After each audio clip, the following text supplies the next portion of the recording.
We've been playing tag for like the past 3 weeks. It's really his channel, but I saw what he was doing and I just had to step in because I like to ask questions, and I'm seriously thankful that he's out here doing the stuff he's doing, because I got people rolling around out here, you know? Yeah. I think we all do, even if it's not here, they're around. So, there's a couple things I know that you tell your viewers why you come down here and why it's personal, and we all know that, but I'm more interested in how we can make a change, because this has gotten way out of control, and I don't see many people out here doing the things that you're doing. Yeah. I mean, what would you tell people that have families that don't know how to help their loved ones, and it's not their problems? It's like, how would you help them? Yeah, that's a good question. First of all, I think my best advice is to be open-minded, to realize, and I need to take this information for myself, because my sister's out there, but I need to be more open-minded and be understanding and realize, you know, for like myself to personalize it with my sister, I sort of be like, well, I'm not gonna have no contact with her until she gets right. But Is that the best way to go? No. It's sort of selfish, because I'm doing it to protect my feelings. Right. Because so I don't keep on getting hurt by my sister. But I need to start thinking about I think that's a reactive way to handle it, and not a proactive way. Because I think, like you said before, we're just kind of waiting for them to die. Yeah, that's exactly what it is. And I had to, the whole time I was upstate, I had to prepare myself. My sister was out here in Kensington, so I prepared myself every day to get a call saying to the chapel, talking about my sister's dead.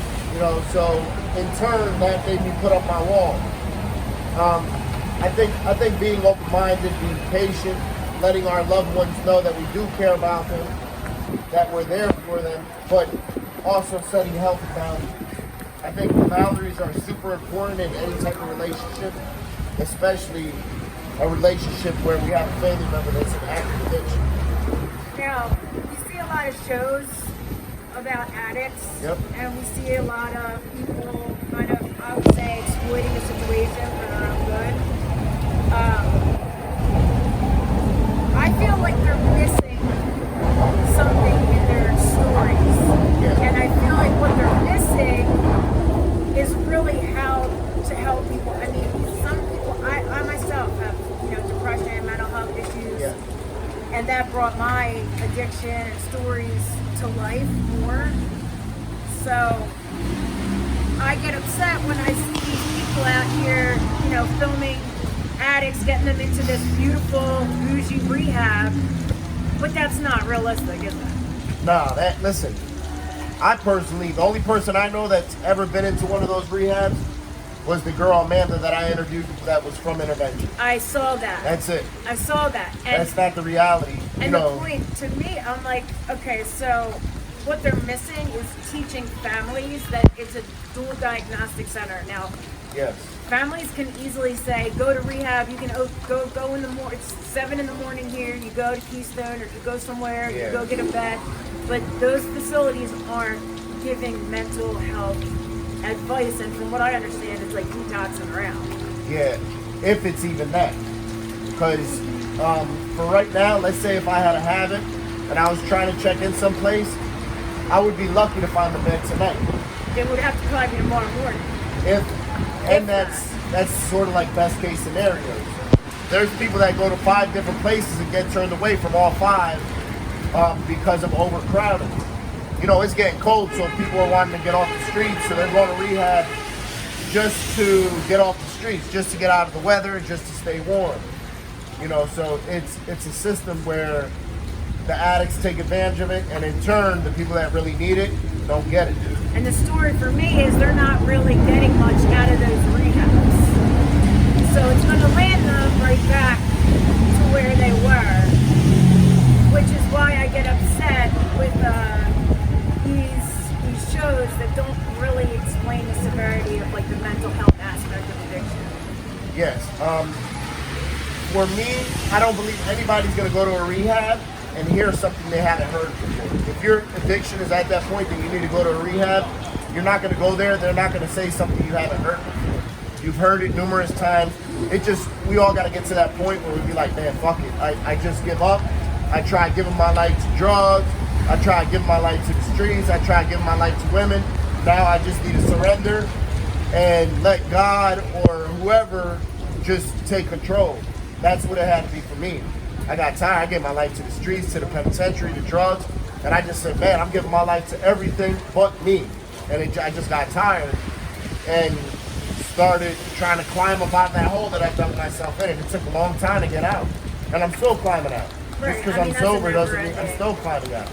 That's a never-ending issue. Yeah. Addiction and mental health is never going to end, even with the addict. I know people years later, like you were talking to one of your girls the other day, about how your families don't trust you even a couple of years after you get sober, and that can be a defeating feeling, but it's also reality too. And you have to be able to accept that. Absolutely, because we do a lot of stuff. Listen, I've never stole from my family when I was in my addiction. I always went out in the streets and got fed my addiction that way. But my family still didn't trust me because I lied to them. I broke promises to them, all that type of stuff. And it took a long time to build that trust up. Once it's gone, it's easy to lose, but it's hard to get back. So we have to be patient and understanding of our family when it takes us months or years to build that trust up. Now, I know you have a lot of viewers, and the people are like really loving, like Sharon and all your Nicole, everybody. I mean, they're like little celebrities on your channel, which gives them a sense of feeling good about themselves. Absolutely. And the thing is, one of the best pieces of advice I got, somebody I know very well, somebody very close to me, is on and off the drugs all the time, and I love this person very much. And a friend of ours told me that when they stop reaching out to you, that's when you know they're getting high. When they distance themselves, they're getting high. But when they're wanting to see you, when they want to get help, don't shun them. Yeah. Because that's the worst thing you can do. Even if it's 17 times of a slip up and they're sober and they want to have faith in themselves, just because you as a family or friend have resentment, it's really not worth it to push them to the curb. Yeah, absolutely. And the families I know you've got a lot of viewers. I just hope that the families that are watching that have people with active addiction, maybe try to tweak things a little bit differently on how they want to help the people around them. Maybe the families get help themselves. So why this person is that way. But it's definitely a team effort, and we can't just leave it up to the rehabs to fix your loved one. That's not the answer. Yeah, no, not at all. It's a give and take. When they make the effort, we have to make some effort too. It doesn't mean we got to meet them halfway, but we got to make some effort. If our family members and loved ones are making the effort to get clean, we have to be supportive, and we have to make an effort to meet them somewhere along the way. It doesn't necessarily have to be halfway, but we have to meet them somewhere.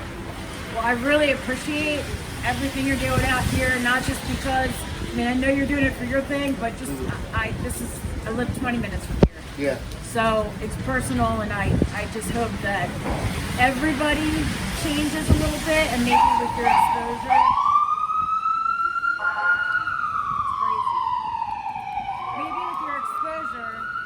we'll be able to help others the way they need to be. So thank you.